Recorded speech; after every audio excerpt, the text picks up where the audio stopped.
মনের ভাব প্রকাশ করার জন্য, একটু আনন্দ পাওয়ার জন্য গীবত করে, ঠিক না? যারা একজনের কথা আরেকজনকে বলে, এটা মজা পায়, আনন্দ পাওয়ার জন্য বলে। চায়ের দোকানে বসে আড্ডা দেয়, সিনেমা দেখে, কারণ তারা ওটার ভিতরে মজা পায়। কেউ সারা রাত ইউটিউব দেখে মজা পায়, কারণ ওটার ভিতরে সে আনন্দ পেয়েছে, ভালো লাগে তার। তাহলে আল্লাহ তাআলা বলেন, তুমি সিনেমা দেখতে পারো, এজন্য খুশি হয়ো না। ওটা শয়তান আবিষ্কার করেছে। পৃথিবীর জমিনে কোরআনের হাফেজ, পৃথিবীর জমিনে কোরআন শিক্ষা করা আল্লাহর হুকুম, ইসলামী জীবন বিধান আল্লাহর হুকুম, কোরআন হাদিসের ইলম অর্জন করা আল্লাহর হুকুম। আর সিনেমা এটা শয়তানের প্ররোচনা, শয়তান সৃষ্টি করেছে। নাচ গান, সুদ, জিনা, ব্যভিচার, গীবত, এগুলো সব শয়তানের প্রতিষ্ঠিত। আর শয়তানের প্রতিষ্ঠিত জিনিস দেখলে মজা পায়। আর আল্লাহ মজা মারতে বললেন যেখানে, মজা করতে বললেন যেখানে, সেখানে আমাদের মজা নাই। এখানে কোরআন মাজিদের তেলাওয়াত হচ্ছে, আল্লাহ বলেন কোরআন পেয়েছে খুশি হও। এখানে ইসলামের কথা বলা হবে, ইসলাম পেয়েছে খুশি হও। এখানে ইলম, জ্ঞানের চর্চা করা হবে, এই মাহফিলে জ্ঞান পেয়েছে খুশি হও। এখানে নবী রাহমাতুল লিল আলামিনের আলোচনা হবে। তাহলে এই মাহফিলের মধ্যে চারটা কাজ হচ্ছে: ইসলামের প্রচার, ইসলামের কথা, কোরআন মাজিদের আয়াতের তেলাওয়াত। এখানে ইলম চর্চা করা হচ্ছে, আয়াতের ব্যাখ্যা, হাদিসে মুবারাকার ব্যাখ্যা। এখানে ইলম চর্চা হচ্ছে, ইসলামের কথা বলা হচ্ছে, কোরআন মাজিদের কথা বলা হচ্ছে। ওয়া রাহমাতিহি, নবী মুহাম্মদুর রাসূলুল্লাহর শান ও মান আলোচনা হচ্ছে। যে চারটা জিনিস পেয়ে আল্লাহ খুশি হতে বলেছেন, তার চারটা এই মাহফিলের মধ্যে চর্চা হচ্ছে। আজকে যদি আমরা আল্লাহর ঘোষণা, যে চারটা জিনিস পেয়ে তোমরা খুশি হও, যদি আসলে খুশি হতাম, কেউ বাড়ি আর রাস্তাঘাটে থাকতাম না, সবাই এই মাহফিলের মধ্যে চলে আসতাম। ঠিক, আমরা জানি না, বুঝি না, জন্য শ্রদ্ধা ভালোবাসা আমাদের নাই। এখন প্রশ্ন হচ্ছে, নবীর কথা পরে, কোরআন ইসলাম ইলমের কথা আগে বললেন কেন? এটা বোঝার জন্য কোরআন মাজিদের কাছে আপনি আমি একটু প্রশ্ন করি। হে কোরআন মাজিদ, তুমি পৃথিবীর জমিনে কবে কোরআন মাজিদ কিতাব হিসেবে তুমি পরিচিতি লাভ করেছো? কোরআন মাজিদের কাছে যদি আমরা প্রশ্ন করি, কোরআন মাজিদ তোমার বাড়ি কোথায়, তুমি কোথায় থাকো, তোমার অস্তিত্ব কি? আচ্ছা, আমাদের বাড়ি ঘর আছে, আমরা যখন কেউ বলে তোমার বাড়ি কোথায়, মাদার বাড়িয়া, বাড়ির বিল্ডিং কয়েকটা দোতলা, এই মাদার বাড়িয়া, অমুক বাড়ি আমার, এটা আমার পরিচিতি, ঠিক না? এটা আমার কি প্রত্যেক আমরা পরিচয় আছে, আমার বাবা অমুক, আমার দাদা অমুক, আমার সন্তান আমার নামে পরিচয় দেয়, সমাজে পরিচয় দেয় না, আমি অমুক অমুক ব্যক্তি সন্তান, বাড়ি কোথায়, অমুক জায়গায়। কোরআন মাজিদের পরিচয় আছে না? নবী মুহাম্মদ রাসূলুল্লাহর কথা পরে কেন বলেন? এটা বোঝানোর জন্য বলছি। নবী না হলে কোরআন হতো না, নবী না হলে ইলম হতো না, নবী না হলে ইসলাম হতো না, এটা বোঝানোর জন্য কথাগুলো বলছি। হে কোরআন মাজিদ, তোমার পরিচয় কি? কোরআন মাজিদ বলবে, বাল হুয়া কুরআনুম মাজিদুন ফি লাওহিন মাহফুজ। ডিএসকে বলেন সুবহানাল্লাহ, আমাদের কিছু তো বলবেন তো, জোরে জোরে বলবেন। কোরআন মাজিদ, হে কোরআন মাজিদ, তোমার বাড়ি কোথায়? বলবে লাওহে মাহফুজে। তো দুনিয়ায় তুমি কিভাবে পরিচিতি লাভ করলে?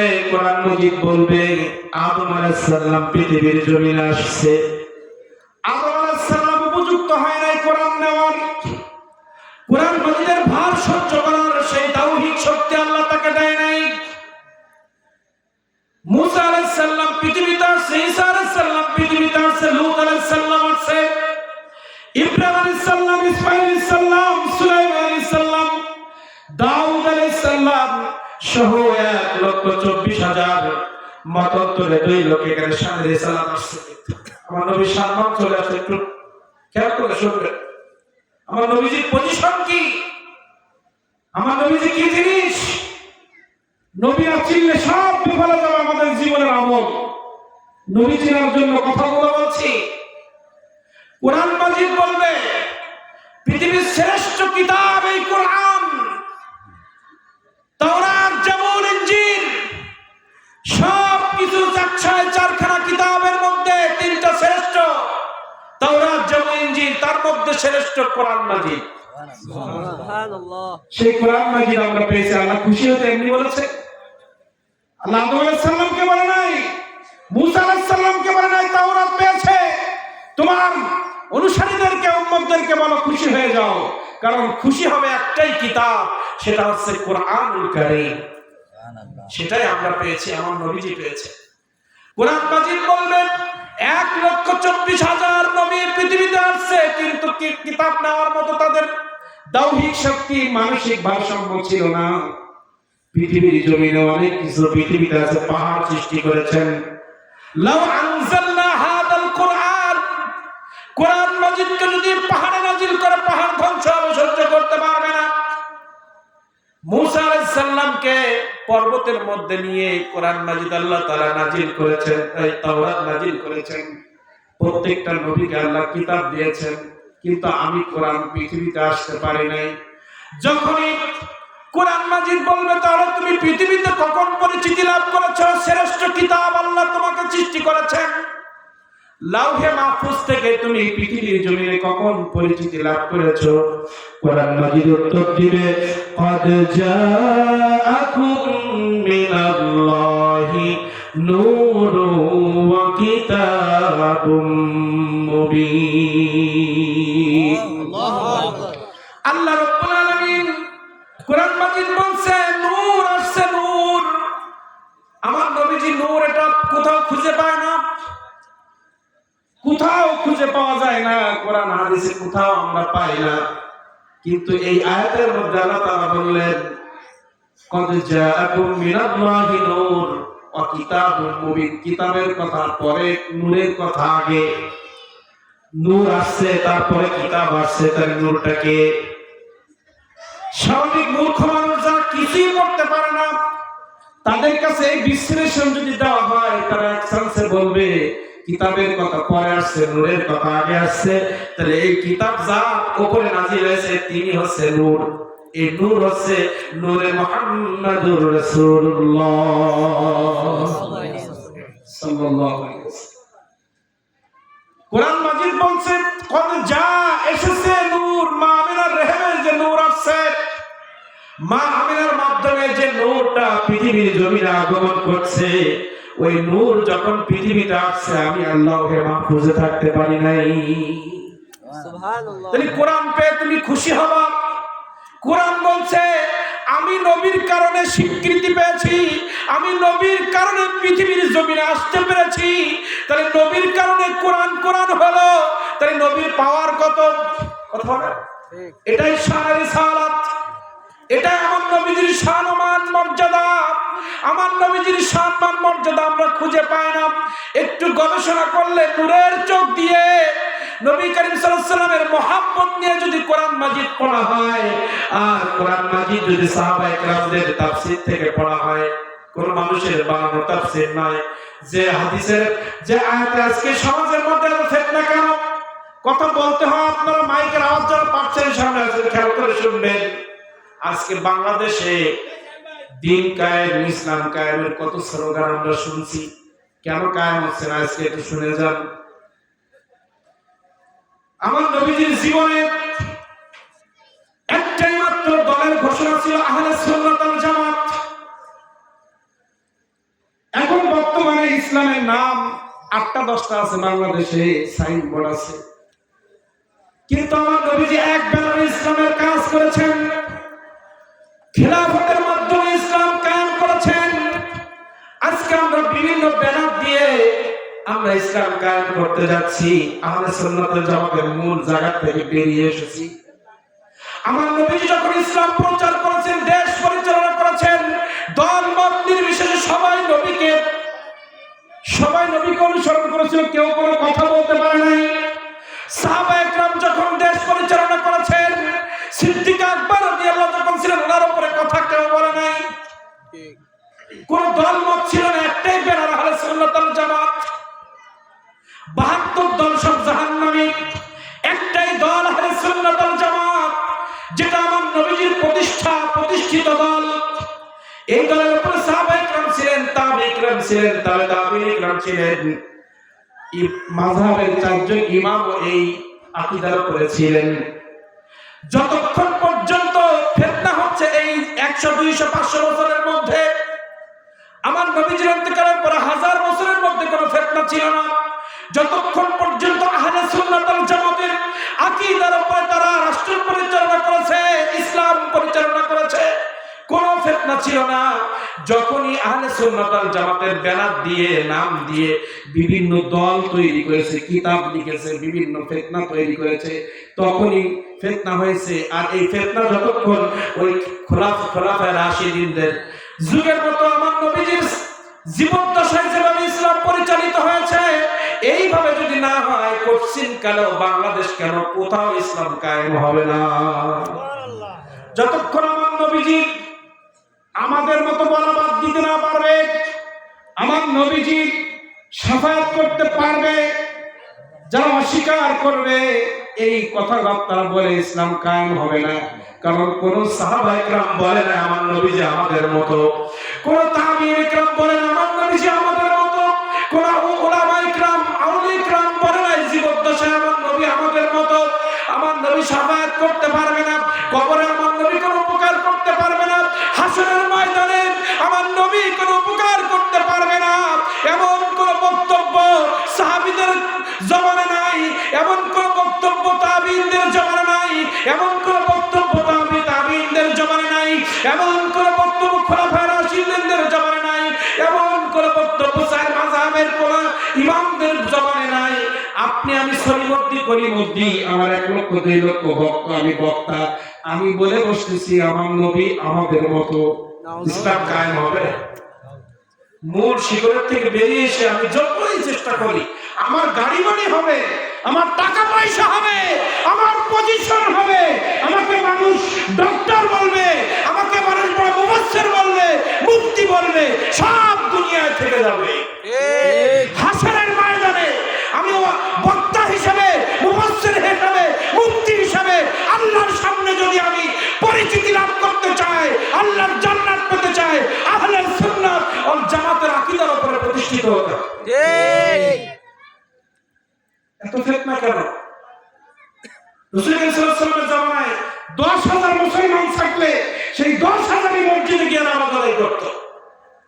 আজকে মাহফিল হলে লক্ষ লক্ষ জনতা, স্লোগানের উপরে স্লোগান, মসজিদে যান এক কাতার লোক পাওয়া যায় না। ঠিক। কারণ কি? বরকত নাই।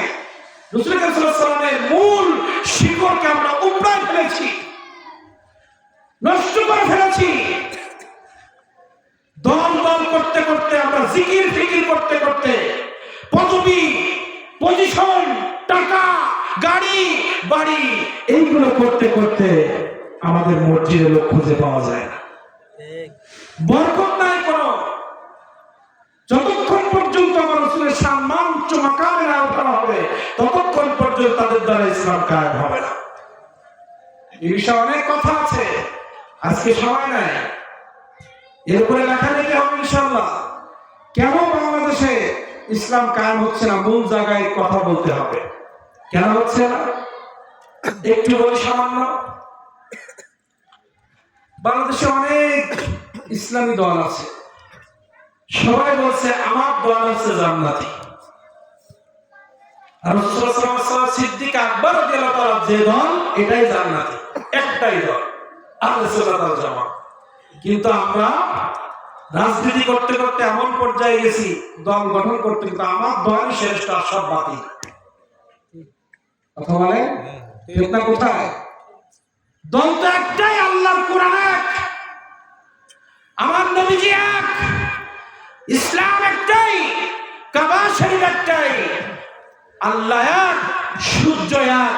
আমাদের স্লোগান হবে আমরা সবাই আহলে সুন্নাত ওয়াল জামাত, আমরা সবাই এক। যখনই আপনি দল আলাদা করবেন, তখন আপনি সূর্যকে আলাদা করে ফেললেন, কোরআন মাজিদকে দুইটা বানায় ফেললেন।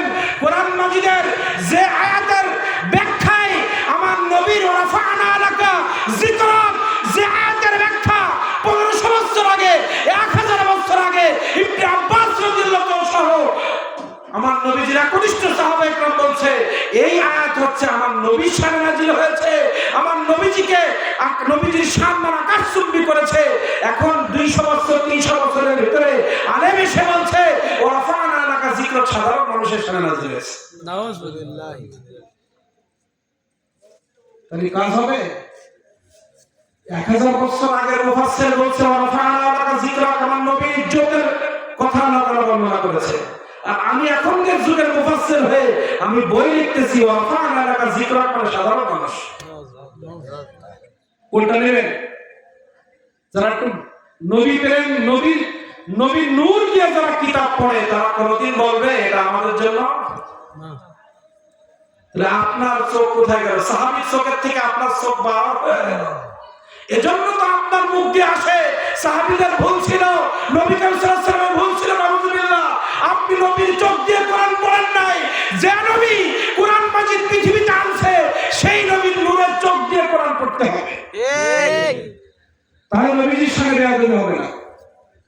চোখ পাল্টাই ফেলেছি আমরা দলের কারণে, স্বার্থের কারণে, অর্থের কারণে, ক্ষমতার কারণে, পদবীর কারণে আমরা আমাদের নীতি, আমাদের চোখ উল্টাই দিচ্ছি। কোরআন মাজিদ সাহাবীদের তাফসীর ভালো লাগে না। আমি আমার ব্যক্তির বুদ্ধিমত্তা, আমার এলেম আমি এখানে প্রকাশ করে ফেলতে চলেছি। আল্লাহ তাআলা আমাদের সবাইকে হেফাজত করুক। আমাদের সমস্ত মুসলমান এক প্ল্যাটফর্মে আল্লাহ তাআলা আমাদের আসার তৌফিক দান করুন। সকলে বলে আমিন। আমিন। তাহলে কোরআন মাজিদ বলছে আমি লৌহে মাহফুজ ছিলাম। পৃথিবীতে এত গাছপালা কারণ করে কোরআন মাজিদ নাজিল হয় নাই। আমার নবীজি পৃথিবীতে আসার আগে সূর্য সৃষ্টি হয়েছে। আমার নবীজি পৃথিবীতে আসার আগে গাছপালা, পশু পাখি সৃষ্টি হয়েছে, পাহাড় সৃষ্টি হয়েছে, সমুদ্রের সৃষ্টি হয়েছে। আমার নবীজি আসার আগে কিন্তু সমুদ্রের উপরে কোরআন নাজিল হয় নাই, পাহাড়ের উপরে কোরআন নাজিল হয় না, গাছপালার উপরে কোরআন নাজিল হয় না, সমুদ্রের উপরে কোরআন নাজিল হয় না, জমিনের কোন ইঞ্চি মাটির উপরে কোরআন মাজিদ নাজিল হয় না। সুতরাং 1,24,000 নবী পৃথিবীর জমিনে আসলো, কারোর উপরে কোরআন মাজিদ নাজিল হলো না। কিন্তু কদ জাআকুম মিনাল্লাহি নূর, যখন আল্লাহর পক্ষ থেকে নূর পৃথিবীতে আসলো তখন বললাম আমি কোরআন আর লাউহে মাহফুজে থাকতে পারি নাই।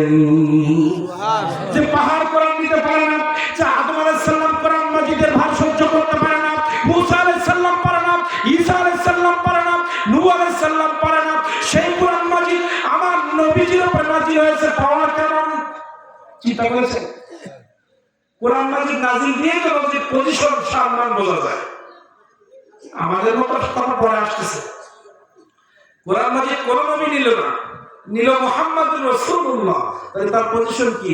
শ্রেষ্ঠ যে কিতাব, সেই কিতাবটা আমার নবী মুহাম্মদুর রাসূলের উপর আল্লাহ তাআলা নাজিল করেছে। সুবহানাল্লাহ। 104 খানার মধ্যে কোরআন মাজিদ শ্রেষ্ঠ না? এই শ্রেষ্ঠ জিনিস শ্রেষ্ঠ মানুষই পায়। শ্রেষ্ঠ জিনিস শ্রেষ্ঠ মানুষ পায়। যিনি জজ হওয়ার উপযুক্ত, একজন উকিলকে জজের চেয়ারে বসানো যায়? উপযুক্ত না। যিনি উপযুক্ত তিনি জজের চেয়ারে বসবেন। যিনি পীর হওয়ার যোগ্য তিনি পীর হবেন। নিজে কিছু দাবি তোলাজ করে কিছু মানুষকে খাওয়ায় পীর দাবি করা যায় না। পীর হতে হয় আমার নবীজির বেলায়েতের নূর ধারাবাহিক ভাবে যাদের সিনা আছে তাদের জবান দিয়ে খেলাফত নিয়েই তারপর পীর হতে হয়। ঠিক। আজকে পীর সাহেবের বিভিন্ন খানকার মদ গাঁজা খাই গেল খানকার নাম দিয়ে, ওটা আসলে পীর না। নাচ গান হয়, মদ গাঁজা হয়, কেন হয় জানেন? ওটা হলো নিজে সেটি পীর হয়েছে। অরিজিনাল পীরের কাছে যান, মজা পাবেন। কি মজা! যান দরবার শরীফে, কলম চেঞ্জ হয়ে যাবে, স্মৃতিশক্তি চেঞ্জ হয়ে যাবে, মন মানসিকতা চেঞ্জ হয়ে যাবে। ঠিক না? মানে উপযুক্ত আমার নবী মুহাম্মদুর রাসূলুল্লাহ কোরআন মাজিদ নেওয়া, সেই নবী মুহাম্মদুর রাসূলুল্লাহর পরে কোরআন মাজিদ নাজিল হয়েছে। সুবহানাল্লাহ। আমার নবী শ্রেষ্ঠ না? আসলে বল ইসলাম, ইসলামের কাছে প্রশ্ন করি, তোমাকে আমি পেয়ে খুশি হব। আল্লাহ তাআলা বলেছেন ইসলাম তুমি পরিপূর্ণতা লাভ করেছো কবে? আদম আলাইহিস সালাম মুসলমান ছিলেন, মুসা আলাইহিস সালাম মুসলমান ছিলেন, ঈসা আলাইহিস সালাম মুসলিম ছিলেন, ইব্রাহিম আলাইহিস সালাম মুসলিম জাতির পিতা ছিলেন, ইসমাঈল আলাইহিস সালাম মুসলমান ছিলেন। কিন্তু ইসলাম পরিপূর্ণ কোন নবীর সময় আল্লাহ তাআলা ঘোষণা দেন নাই। এক একজনের শরীয়ত এক এক রকম ছিল, দাওয়াত ছিল লা ইলাহা ইল্লাল্লাহু মুহাম্মাদুর রাসূলুল্লাহ ওয়া ইলাহুকুম ইলাহু ওয়াহিদ। সবাই আল্লাহর কথা বলেছে, সবাই কিতাবের কথা বলেছে, তাহলে সবাই মুসলিম ছিল। কিন্তু ইসলাম কোড অফ লাইফ কারণ নবীর জমানায় আল্লাহ ঘোষণা দিলেন নাই। কিন্তু নবী মুহাম্মাদুর রাসূলুল্লাহ তিনি আসলেন, আল-ইয়াওমা আকমালতু লাকুম দীনাকুম ওয়া আতমামতু আলাইকুম নি'মাতি ওয়া রাদিতু লাকুমুল ইসলাম দীনা। সুবহানাল্লাহ। ইসলাম পরিপূর্ণ হয়ে গেল। কার জন্য? ইসলাম পরিপূর্ণ হয়েছে আমার নবী আসছে তাই। ইসলাম আল্লাহর কাছে ছিল, কারণ ইসলাম কার? আল্লাহ তাআলা বললেন ইন্নাদ দীনা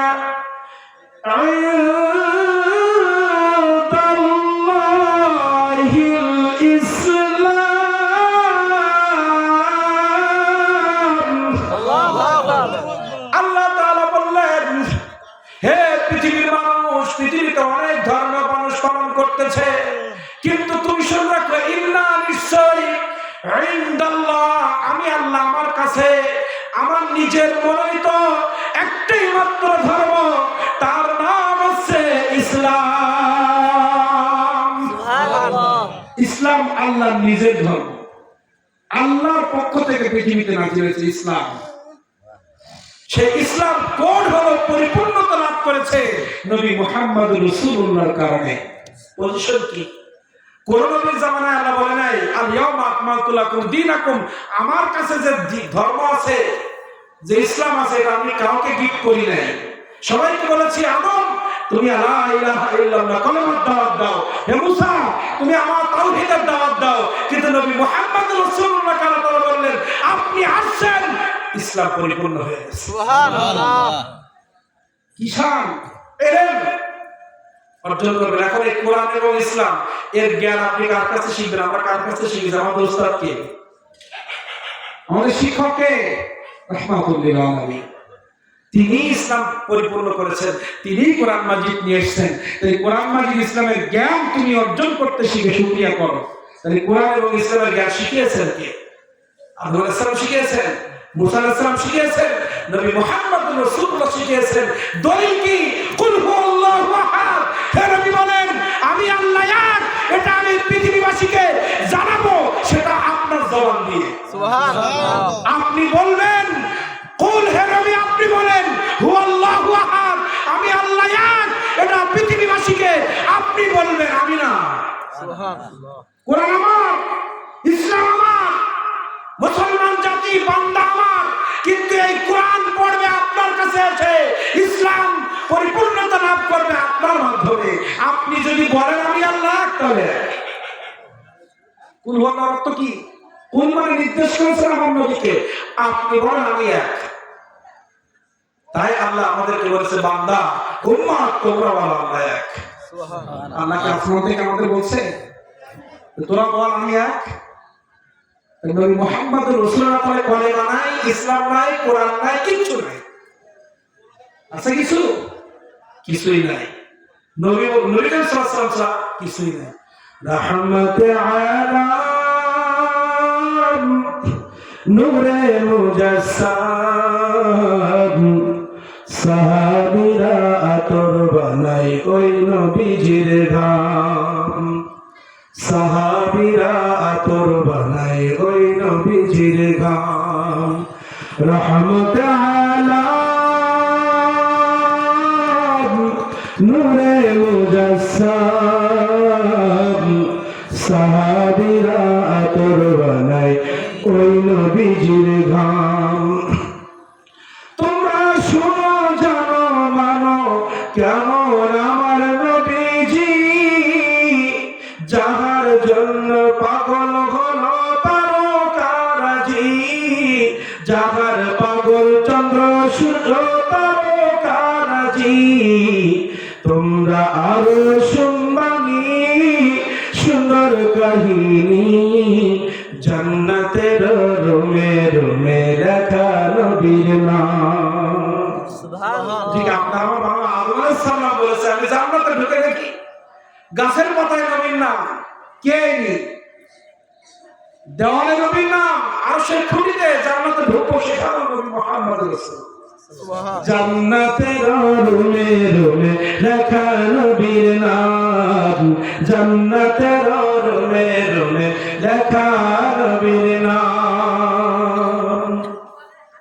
সেই নবীজিকে পেয়ে আমরা খুশি না বেজার? কে বলেছে খুশি হতে? এই বিরহমাতিহি, এই আয়াতটা তো আল্লাহ তাআলা শুধু বলেছেন 12 রবিউল আউয়াল যেদিন দুনিয়া আসছে ওই দিন খুশি হও না, সারা বছরই খুশি হতে হবে, সারা বছরই খুশি হতে হবে। যে কোনো যখনই আপনি নবীর সম্মান বলবেন তখনই আল্লাহ খুশি হবে। এর জন্য নির্দিষ্ট কোনো দিন নাই। নবী সাল্লাল্লাহু আলাইহি ওয়াসাল্লামের আগমন বলবো, নবী সাল্লাল্লাহু আলাইহি ওয়াসাল্লামের শান বলবো, নবী সাল্লাল্লাহু আলাইহি ওয়াসাল্লামের জীবনী বলবো, এর জন্য দিন নির্ধারণ হয় নাকি? ওরা তো উনি দুনিয়া আসছিলেন ওই দিনটাই আমরা মিলাদ মাহফিল করি, ঠিক আছে আসছেন তাই, কিন্তু নবী সাল্লাল্লাহু আলাইহি ওয়াসাল্লামের জীবন তো কোরআন। নবী সাল্লাল্লাহু আলাইহি ওয়াসাল্লাম আয়েশা রাদিয়াল্লাহু তাআলা বলছে আমার নবীর চরিত্র, আমার নবীর জীবন হচ্ছে কোরআন। কোরআন পড়ো নবীকে চিনে যাবো, কোরআন মাজিদ পড়ো নবীকে চিনতে পারবা। তো বিরহমাতিহি ফাবিযালিকা ফালিয়াফরাহু, তুমি আমার নবী মুহাম্মদ রাসূলুল্লাহকে তোমরা পেয়েছো, তোমরা খুশি হয়ে যাও। কি হয়ে যাও? খুশি হয়ে যাও। এখন নবী মুহাম্মদ রাসূলুল্লাহকে পেয়ে আমরা খুশি না বেজার? খুশি। নবী মুহাম্মদ রাসূলুল্লাহকে পেয়ে যদি আমরা খুশি হই, তাহলে নবীর নূরে, নবীর জীবনে যেগুলো কথা আমাদের জন্য বলে গিয়েছেন সেগুলো তো আমাদের খুশি হিসাবে পালন করতে হবে, ঠিক না? নবীকে পেয়ে খুশি হলে নামাজ লাগবে না লাগবে না? কয়জন পড়ি বাসন তো বলে নবী পেয়ে খুশি হয়েছেন মানে কি শুধু মিলাদ দিবেন? কোরআন পেয়ে খুশি হয়েছেন মানে কোরআন পড়তে শিখে তারপরে খুশি উদযাপন করতে হবে। আপনাকে খুশি হয়ে একজন দই দিল, দই এক মাংসের দই দিল, মা বললা শুনবেন, আপনাদের খুশি হয়ে একজন বড় কিনে দিল, আপনি আপনাকে ওঠা রাখবেন না পারবেন? আমাদের যদি এখন খুশি হয়ে একটু পরে তামারুক আসবে, আপনি ফেলাই দেবেন না খাবেন? খুশি হয়ে তামারুক দিলেন, ও তো ফেরাচ্ছেন না, খাচ্ছেন। তা খুশি হয়ে কোরআন মাজিদ দিয়েছে মানে বড়, কোরআন মাজিদ টাকায় তুলে রাখার জন্য নয়। দীর্ঘদিন হয়ে গেছে, ময়লা পড়ে গেছে, ঘুম ধরে গেছে, খবর নাই, ঠিক না? কিন্তু যে টিভিটা দেখে সিরিয়াল তারা বারবার বসি, ঠিক শয়তান যেটা প্রতিষ্ঠা করেছে ওরে খুশি করার জন্য প্রতিদিন টিভির পর্দাটা মুছতে হয়, কারেন্ট লাইনের বিল দিতে হয়, মাসে ওয়াইফাই বিল, ডিশ বিল দিতে হয়, সেখানে আমরা কাপড় করি না। শয়তান যারা প্রতিষ্ঠা করেছে, শয়তানকে খুশি করার জন্য কষ্ট করে হলেও সিরিয়ালটা দেখতে হয়, ঠিক না? আল্লাহ তাআলা বললেন কোরআন মাজিদ দিয়েছি খুশি হও, তার মানে একটু পড়ো। তা আল্লাহকে খুশি করার জন্য আমরা কে কয়জন কোরআন পড়ি, কয়জন সূরা ফাতিহা পড়ি, সূরা ফালাক পড়ি, নাস পড়ি, কয়জন পারি? কিন্তু আপনি যুবকদের কাছে আপনি ওই আগের আমলে যে যাত্রা করতে দেখি নাম মুরব্বীদের সঙ্গে সব সিরিয়ালে বলতে পারবে। যুবকদের কাছে বর্তমান খেলোয়াড়দের নাম সব মুখস্থ, ছক্কা মারলে হাততালি, গোল দিলে হাততালি, ঠিক না? কিন্তু মাহফিলে আসতেছে না, মাহফিলে নেই, সব হচ্ছে কি ফ্রি ফায়ার। মনে দেখেন ফ্রি ফায়ার চলতেছে, মাহফিলে আসবে না, কারণ ফ্রি ফায়ার সৃষ্টি করেছে শয়তান। শয়তানকে খুশি করার জন্য রাতের পর রাত মাহফিলে আসলে 12টা বেজে গেছে, শীত করে ঘুমাচ্ছে, কত এখানে ভালো লাগতেছে না, কিন্তু আপনি চায়ের দোকানে যান, ওই সিনেমা চালায় দেন, মুরব্বীর ঘুম আসে, খুশি করতেছে কার? শয়তানে। আর আল্লাহ তাআলা বলছে দক্ষিণ পাড়া সুলতান সর্দার আরাবলা ঈদে মিলাদুল অনুষ্ঠান, তোমরা ওখানে একটু খুশি হয়, এখানে আসতেছে, আসবে তাবারুকের সময় আসবে, কি আসবে? তাবারুক, তাবারুকের সাথে ভালোবাসা আছে, ওয়াজের মধ্যে ভালোবাসা থাকলে আসতো না, কিন্তু ভালোবাসা কিসের মধ্যে? তাবারুকের মধ্যে। ঠিক মিলাদ কিয়াম যখন আমরা দেখবেন এখানে ভুলে যাবে, এখানে ভুলে যাবে, ঠিক না? কিন্তু আমরা ওই পিস চাই না, আমরা প্রেম করব, আমরা ভালোবাসা তৈরি করব ইসলামের সাথে, কোরআন মাজিদের সাথে, আমার নবীজির চরিত্রের সাথে, ঠিক না? পৃথিবীর জমিনে নবীর চরিত্রের মতো কারো চরিত্র আছে বলে? নবীর চরিত্রের মতো কারো চরিত্র না। আমার নবীজি কত সুন্দর, আমার নবীজি কত সুন্দর, দেখেন পৃথিবীর জমিনে আমার নবীজি আসছেন। একটু দুই একটা কথা বলি, সাধারণ মানুষ বলে না, নবীও যে আমিও তাই, বাংলা বলি দুই একটা কথা বলি। হাদিসে মুবারক মা আমেনা রাদিয়াল্লাহু তাআলা আনহা বলেছেন, আমার পেটের মধ্যে যখন নবী মুহাম্মদ আব্দুল্লাহ রাদিয়াল্লাহু তাআলা কপালে যখন চুমা দিয়েছে নূর তো ঢুকে পড়ছে, উনি জানে না। যখন আদম আলাইহিস সালাম এসে সালাম দিচ্ছেন, নবী একের পর এক নবী এসে যখন ঘরের মধ্যে হালাল সালাম মারহাবা বলছে, কি কেন আসছেন বুঝতে পারেন নাই? আপনার রেহেমে পৃথিবীর শ্রেষ্ঠ নবী নূর নবী হযরত মুহাম্মদুর রাসূলুল্লাহ প্রবেশ করেছে। জানেন না উনি যতদিন পেটের ভিতরে ছিলেন একদিনও কোনো ব্যথা অনুভব হয় না। আর আমরা পেটের মধ্যে গেলে ভাত খেতে পারে না, আমাদের মারা বমি করে, ভাত খেতে পারে না। তাহলে আমার পেটের মধ্যেও তো নবীর সাথে মিলছে না। পেটের ভিতরে নবীর সাথে আমাদের কোনো তুলনা নাই। দুনিয়া আসার পরে মা আমিনার রাত, তিনি বলছেন আমার নবী মুহাম্মদুর রাসূলুল্লাহ যখন দুনিয়ায় তাশরীফ এনেছেন, খতনা মুসলমানি সহ মুসলমানি করা লাগে নাই, লজ্জাস্থান পর্যন্ত দেখতে পায় নাই কেউ। আমাদের বাচ্চা হলে খতনা করা লাগে, আবার সব দেখা যায়, ঢাকা অবস্থা আসে না বলা। আর আমার নবীজি লজ্জাস্থান ঢাকা অবস্থায় পৃথিবীর জমিনে আসছে। নবীজির আসার সময়টাও তো আমাদের সাথে মিলছে না, পেটের মধ্যে থাকাও তো আমাদের সাথে মিলছে না। নবী মুহাম্মদুর রাসূলুল্লাহ যখন মা আমিনার রেহেমের মধ্যে প্রবেশ করেছে, তারপরে পিতা তো আগে চলে গিয়েছে দুনিয়া আসার আগে। মা আমিনা বলছে, এলাকার মানুষ গুজব ছড়িয়ে দিয়েছে আব্দুল মুত্তালিবের সাথে মক্কার এলাকাবাসী বলতেছে আব্দুল্লাহ দুনিয়ায় নাই, স্বামী নাই, এমন একজন মহিলা রাস্তা দিয়ে যায়, এত কি পারফিউম ব্যবহার করে। মক্কার জমিনে নিয়ম ছিল কারো স্বামী মারা গেলে কোনো সেন্ট ব্যবহার করতে পারবে না, কোনো আতর ব্যবহার করতে পারবে না। মা আমিনা পানি আনতে যাচ্ছে, মা আমিনা ঘর থেকে বের হয়ে মক্কার পাহাড় পর্বত পর্যন্ত সুখিরান আর সুখিরান, সুখিরান আর সুখিরান। এলাকার মানুষগুলো সমালোচনা করছে, স্বামীরা এত সেন্ট কেন ব্যবহার করে। আব্দুল মুত্তালিবের কাছে যখন বলছে, বাড়ি সে বলছে স্ত্রীর কাছে, মা আমিনার কাছে, একটু শোনো, আমি তো লজ্জা পাচ্ছি, সে কি আতর ব্যবহার করে, কানায় ঘোষা চলতেছে।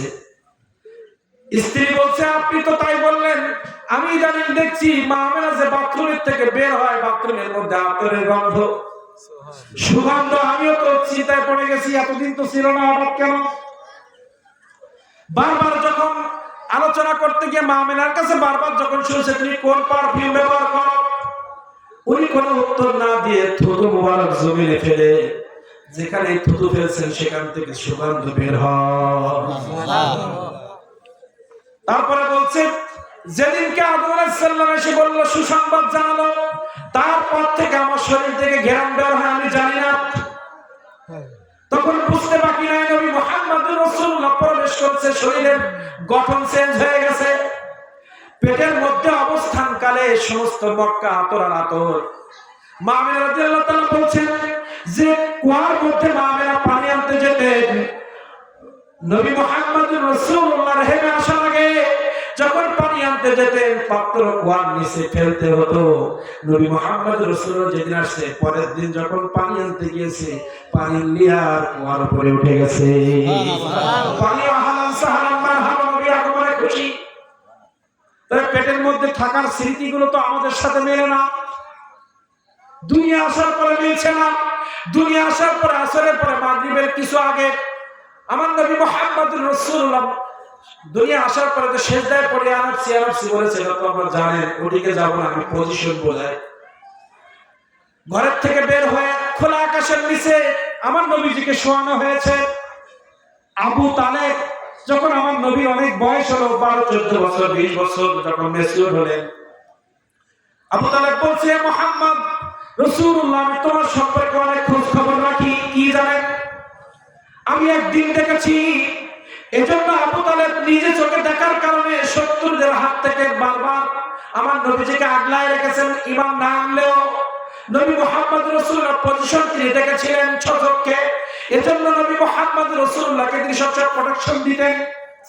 নবীকে বলছে, হে মুহাম্মদ রাসূলুল্লাহ, একদিন তোমাকে ঘর থেকে বাইরে শোয়ানো হয়েছে, আমি দেখলাম।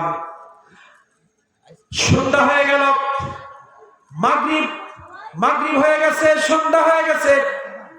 এমন সময় আমি দেখি মাগরিবের মুহূর্তে আকাশের চন্দ্রটা আস্তে আস্তে নিচের দিকে আসতেছে।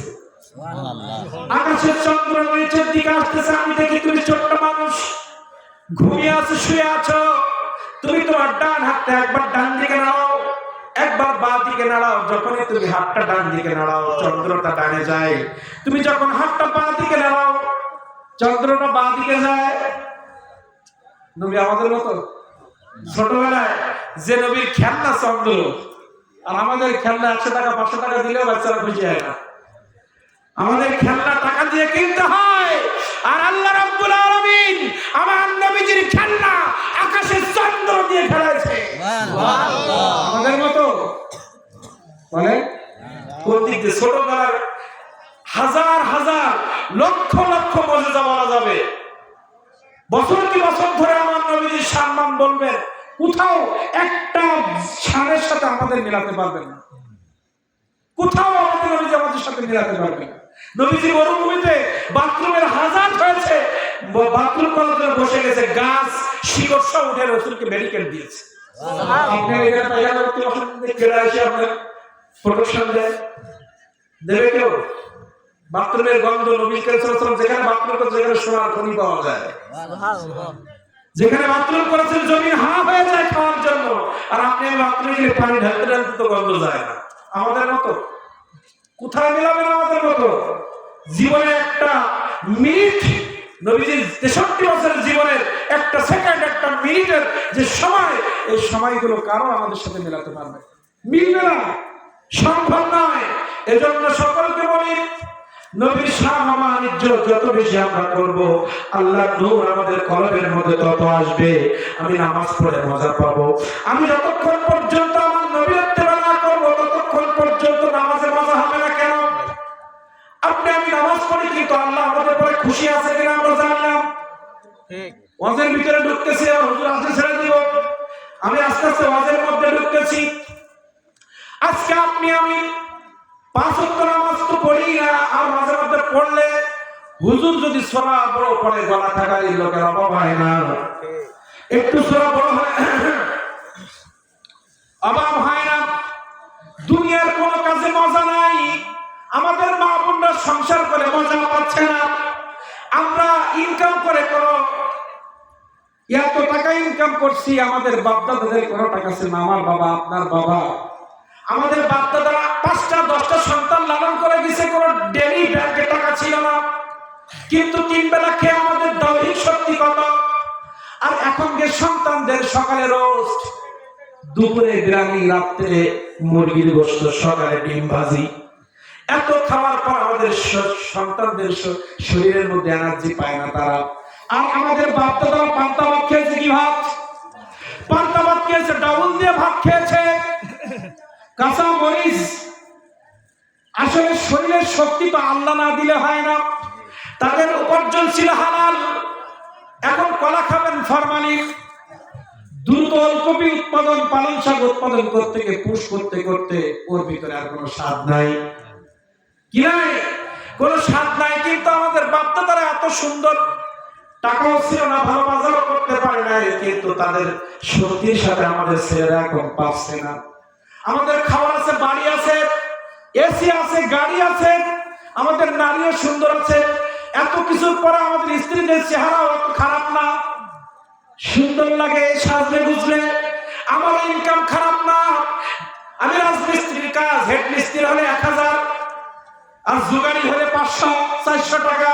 ইনকামের কোনো অসুবিধা নাই। আমি যদি জন দিতে যাই 500 টাকা, আমি ইজি বাইক নিয়ে বেরোলে 1000 টাকা, মোটর ভ্যান 500 টাকা। এই 500 টাকা আমাদের বাপ দাদাদের ছিল না, কিন্তু তারা শান্তিতে ছিল। আমার এত টাকা, কিন্তু আমার স্ত্রীর মধ্যে সুখ নাই, আমার সংসারের মধ্যে সুখ নাই। কেন? এই কথা বোঝার জন্য একটা আয়াতে কারিমা পড়ছি, খুব খেয়াল করে শুনবেন। কুল ইন কুনতুম তুহিব্বুনাল্লাহ,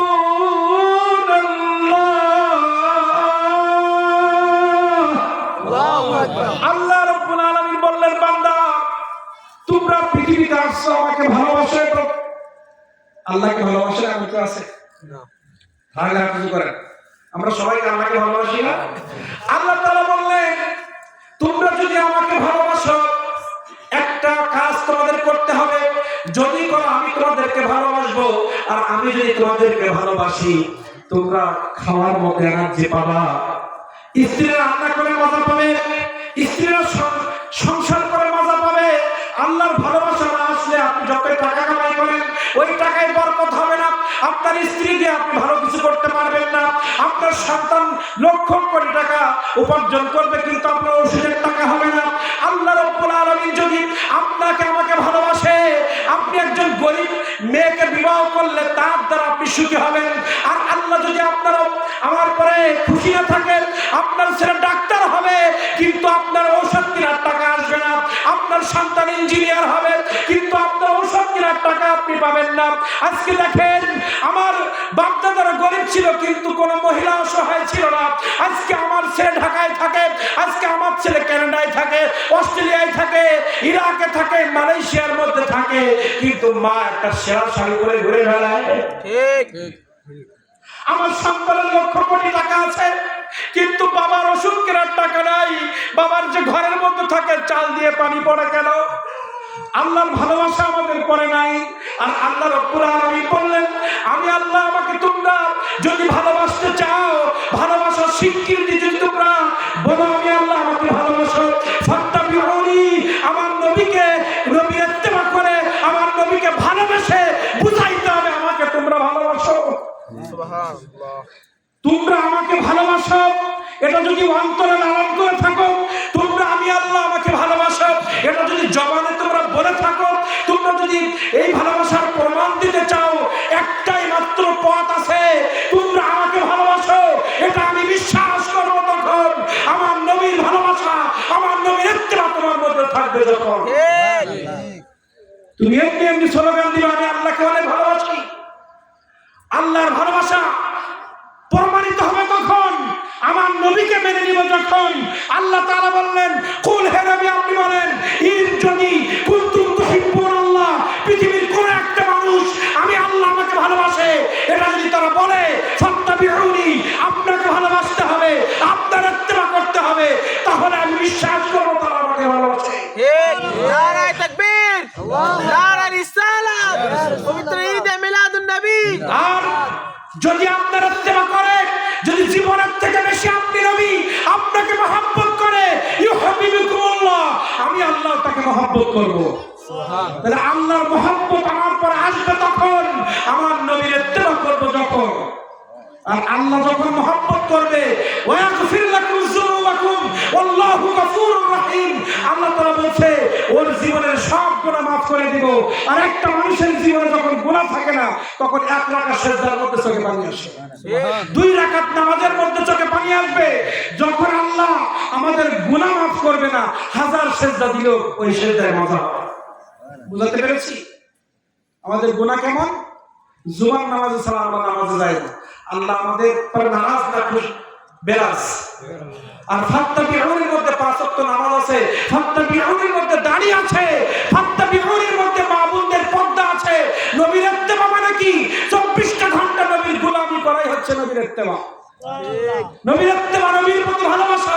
আল্লাহ বললেন, আমি আল্লাহ আমাকে ডেকে লাভ নাই, আমার নবীকে খুশি করো, আমি অটোমেটিক তোমাকে ভালোবাসবো। সুবহানাল্লাহ। আল্লাহ যখন কাউকে ভালোবাসে তার জীবনের কোনো গুনাহ তার আমলনামায় থাকে না। আমাদের আমলনামার ভিতরে সুদের গুনাহ, আমাদের আমলনামার ভিতরে বেপরদার গুনাহ, আমাদের আমলনামার ভিতরে সিনেমা দেখার গুনাহ, গাঁজা খাওয়ার গুনাহ, ঘুষ খাওয়ার গুনাহ, ঠিক, গীবতের গুনাহ আছে না? নবীর ইত্তেবার মধ্যে গীবত আছে, নবীর ইত্তেবার মধ্যে বেপরদা আছে, নবীর ইত্তেবার মধ্যে মা বাবাকে কষ্ট দেওয়া নাই আছে। আপনি মা বাবার কষ্ট দিচ্ছেন মানে আপনি ইত্তেবা করেন না, এখন আল্লাহ আপনাকে ভালোবাসে নাই। মা বোনদেরকে বলছি, আপনারা যতক্ষণ পর্যন্ত স্বামীর খুশি করার চেষ্টা না করবেন আপনিও রাসূলের ইত্তেবায় এখনো ঢুকতে পারেন নাই। কোন স্বামী কথায় কথায় যদি স্ত্রীর উপর আঘাত করে আপনিও এখন নবীর ইত্তেবার মধ্যে ঢুকতে পারেন নাই। আপনার পর আল্লাহ বেরাজ, স্ত্রীর পরও বেরাজ। কোন সন্তান যদি মা বাবার সাথে খারাপ ব্যবহার করে সেও ইত্তেবার মধ্যে ঢুকতে পারে নাই, এখনো আল্লাহ তারপরে বেরাজ, তার রুকু সিজদায় কোনো কাজ হবে না। ঠিক। মসজিদে অক্টিও নামাজে মানুষ পাওয়া যাচ্ছে না কেন? সেজদার ভিতরে ইমাম কিরাত পড়লে গলা খাকিয়ে দিয়ে তাকে সতর্ক করে কেন? সেজদার মধ্যে চোখের পানি নাই কেন? নবীর ইত্তেবা নেই তাই।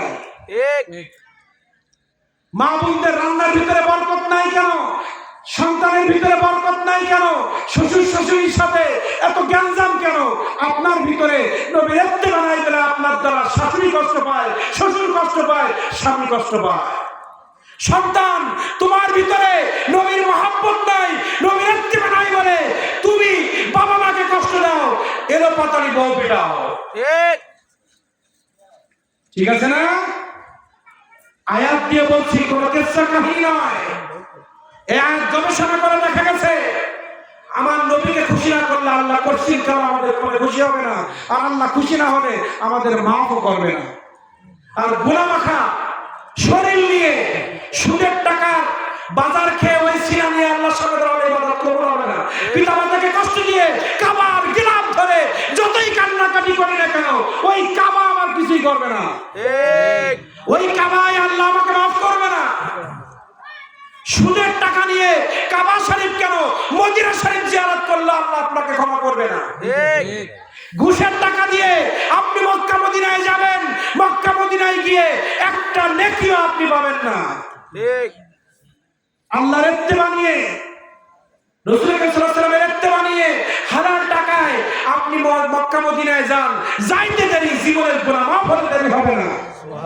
আপনি নবীর ইত্তেবা নিয়ে মায়ের চোখের মুখের দিকে ভালোবাসার নজরে একবার তাকিয়ে দেখেন, জীবনের সব গুনাহ মাফ হয়ে যাবে।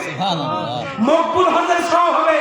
10 লাখ টাকা খরচ করে হজ করে কবুল হওয়ার গ্যারান্টি নাই, কিন্তু মা বাবার চেহারার দিকে ভালোবাসার নজরে একবার তাকাইলে গ্যারান্টি যুক্ত হজের সওয়াব হবে।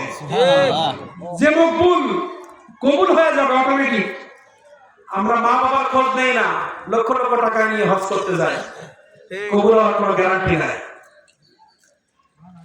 আমার নবী মুহাম্মদ রাসূলুল্লাহ বলেছেন, কোন সন্তান যদি হোক সে ডাক্তার, সে ইঞ্জিনিয়ার, হোক সে ইজি বাইক চালক, হোক সে গাড়ির ড্রাইভার, হোক সে মহেন্দ্র চালায়, ইজি বাইক চালায়, ব্যবসা করে, চাকরি করে, স্কুলের প্রধান, মাদ্রাসার প্রধান, ইমাম, মুয়াজ্জিন, সে রিজিকের জন্য যায় কিছু করুক, সকালবেলা বাড়ির থেকে যখন করে ইঞ্জিনিয়ার বের হবে, সকালবেলা করে ডাক্তার যখন বাড়ির থেকে বের হবে, সকালবেলা করে ইমাম যখন বাড়ির থেকে বের হবে, সকালবেলা করে মুয়াজ্জিন যখন বাড়ির থেকে বের হবে, সকালবেলা করে শিক্ষক যখন বাড়ির থেকে বের হবে, করে ইজি বাইক চালানেওয়ালা, গাড়ির ড্রাইভার যাই সে করুক না কেন, সকালবেলা যখন বাড়ির থেকে বের হবে মা যেখানে ঘুমিয়ে থাকে, আমি যখন চাকরির জন্য বাড়ির থেকে বের হব, এ সময় থাকতে পারে আমার মা ঘুমানো, আমার মা বারান্দায় বসা, যেখানেই থাকুক না কেন মায়ের কাছে গিয়ে, মা আমি ডাক্তারের চেম্বারে বসার জন্য রওনা দিয়েছি, আমি ইজি বাইক চালানোর জন্য বের হচ্ছি মা, আমি মোটর ভ্যান চালানোর জন্য বের হচ্ছি মা, আমি ইঞ্জিনিয়ার চেয়ারে বসার জন্য বের হচ্ছি মা, আমি মসজিদে আযান দেওয়ার জন্য রওনা দিয়েছি মা, আমি ইমামতি করার জন্য রওনা দিয়েছি মা। এই কথা মাকে বলে মায়ের চেহারার দিকে হাসি মুখ নিয়ে মার ইজাজত নিয়ে যদি বাড়ির থেকে বের হই, আমার মা যদি আমাকে খুশি মনে বাড়ির থেকে বিদায় দেয়, আমার নবী মুহাম্মদুর রাসূলুল্লাহ বলছেন, দুইটা জান্নাত ওই ব্যক্তির জন্য খোলা হয়ে যায়। সুবহানাল্লাহ, নারায়ে তাকবীর, আল্লাহু আকবার, নারায়ে রিসালাত, ইয়া রাসূলুল্লাহ, নারায়ে রিসালাত, ইয়া রাসূলুল্লাহ। আলহাজ হযরত মাওলানা মুহাদ্দিস আব্দুল মান্নান সাহেবের আগমন, সবাই বলেন হযরত আব্দুল মান্নান সাহেব আমাদের সকলের উস্তাদ, উনি আসছে, আমি আলোচনা করবো না, আপনারা সকলেই আমার জন্য দোয়া করবেন।